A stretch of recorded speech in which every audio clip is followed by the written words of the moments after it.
નમસ્કાર મિત્રો, મારી યુટ્યુબ ચેનલ પર આપનું હાર્દિક સ્વાગત છે। આજના તાજા સમાચાર। રાજ્યમાં 142 કિલોમીટરના રસ્તાઓ કરાશે ચકાચક। રસ્તાના રીસર્વિસિંગ માટે મુખ્યમંત્રી શ્રી ભૂપેન્દ્ર પટેલે મંજૂર કર્યા 131 કરોડ રૂપિયા। નાણાકીય વ્યવસ્થાપનમાં ગુજરાત અગ્રેસર। વર્ષ 2001માં જાહેર દેવું જીએસડીપીના 23.86%થી ઘટી અને વર્ષ 2023-24માં 15.34% જીએસડીપીના પ્રમાણમાં જાહેર દેવાના ગુણોત્તર મુજબ ગુજરાત સમગ્ર દેશમાં બીજા સૌથી નીચા સ્થાને। અમદાવાદના રખિયાલમાં જાહેરમાં હથિયારો વડે આતંક મચાવનારા સમીર ઉર્ફે ચીકનાને પોલીસે ઝડપી લીધો, તો બાપુનગરમાં ટપુરી ફજલ શેખને પણ પોલીસે રામોલથી દબોચી લીધો। ફજલ શેખની પોલીસે એવી સર્વિસ કરી તો તે સીધો પહોંચ્યો એમ્બ્યુલન્સમાં। લુખ્ખાને ચાલવાના પણ પડ્યા ફાંફા। વડોદરામાં કુખ્યાત કલ્પેશ કાછિયાનો કરાયો કાયદાનો ભાન।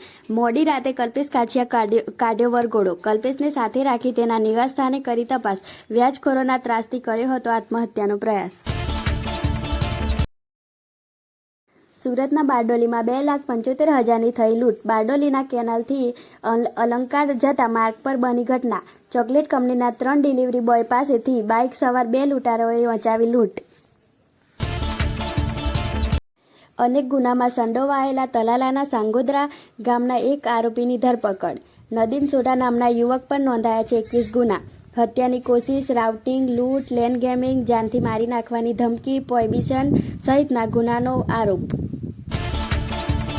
સુરતની વીર નર્મદ દક્ષિણ ગુજરાતની યુનિવર્સિટીમાં કુલપતિની કાર સામે દારૂની બોટલ ફેંકવાના કેસમાં નોંધાઈ પોલીસ ફરિયાદ।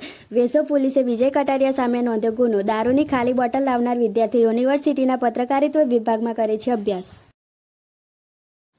સુરતમાં લંપટ શિક્ષકે શાળાની 2 વિદ્યાર્થીઓને અડપલા કરતા પોલીસે શિક્ષકની કરી ધરપકડ। ઉમરાની ઉમરીગઢ શાળામાં વિજય પટેલ નામના શિક્ષક વિદ્યાર્થીઓની સાથે કરતો હતો અડપલા। પોલીસની સી ટીમે ગુડ ટચ અને બેડ ટચની જાણકારી આપ્યા બાદ લંપટ શિક્ષક વિરુદ્ધ નોંધાઈ ફરિયાદ। જો મિત્રો અમારી ચેનલ પર તમે નવા હોય તો અમારી ચેનલને સબસ્ક્રાઇબ જરૂરથી કરજો। આંબેડકરના અપમાનના વિરોધમાં અમિત શાહના પુતળા દહન સાથે ભારે વિરોધ રાજકોટમાં। જુઓ વિડીયો।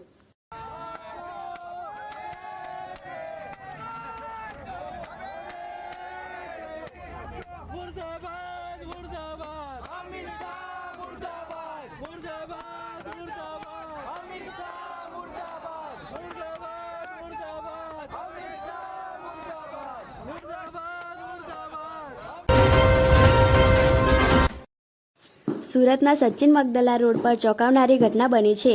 આગવા ગામના રહેવાસી અને કાર લે વેચનું કામ કરતા વેપારી જ્યારે રસ્તા પરથી પસાર થઈ રહ્યા હતા ત્યારે અચાનક જ કારમાં બ્લાસ્ટ થયો। આગ એટલી વિકરાળ હતી કે કારમાં સવાર દીપક પટેલે આગની ઝપેટમાં આવ્યા અને આગમાં બુઝાઈ ગયા તેમનો જીવ ગુમાવી બેઠા। આસપાસના લોકો કાર પાસે આવી પહોંચ્યા હતા અને કારમાં લાગેલી આગને બુઝાવવાનો પ્રયાસ કર્યો હતો, પરંતુ દીપક પટેલને બચાવી ન શક્યા।